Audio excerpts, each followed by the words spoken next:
दोनों व्यक्तियों का कहना था कि वे ही आम के पेड़ के असल मालिक हैं और दूसरा व्यक्ति झूठ बोल रहा है।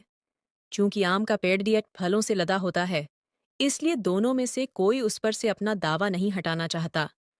मामले की सच्चाई जानने के लिए अकबर राघव और केशव के आसपास रहने वाले लोगों के बयान सुनते हैं, पर कोई फायदा नहीं हो पाता है। सभी लोग कहते हैं कि दोनों ही पेड़ को पानी देते थे और दोनों ही पेड़ के आसपास कई बार देखे जाते थे।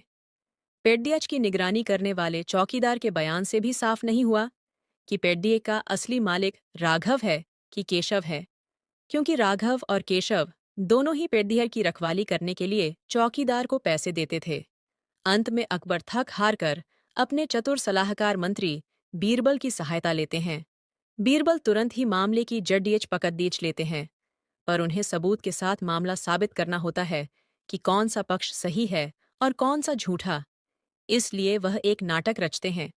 बीरबल आम के पेड़ की चौकीदारी करने वाले चौकीदार को एक रात अपने पास रोक लेते हैं।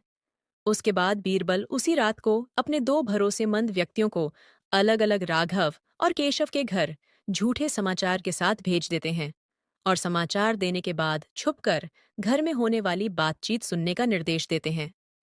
केशव के घर पहुंचा व्यक्ति बताता है कि आम के पेडियाच के पास कुछ अज्ञात व्यक्ति पके हुए आम चुराने की फिराक में है। आप जाकर देख लीजिए।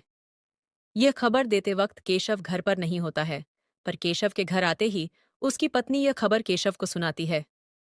केशव बोलता है, हाँ, हाँ, सुन लिया, अब खाना लगा।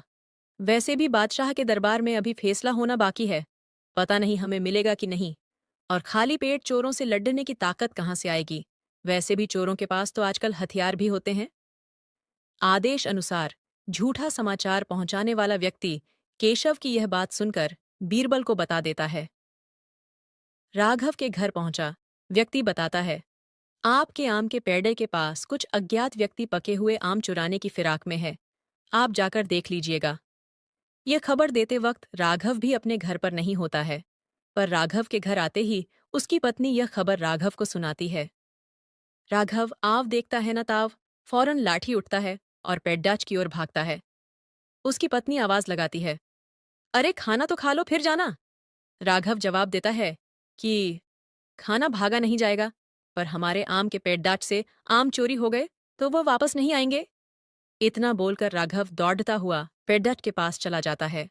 आदेश अनुसार झूठा समाचार पहुंचाने वाला व्यक्ति बीरबल को सारी बात बता देते हैं। दूसरे दिन अकबर के दरबार में राघव और केशव को बुलाया जाता है और बीरबल रात को किए हुए परीक्षण का वृतांत बादशाह अकबर को सुना देते हैं, जिसमें भेजे गए दोनों व्यक्ति गवाही देते हैं।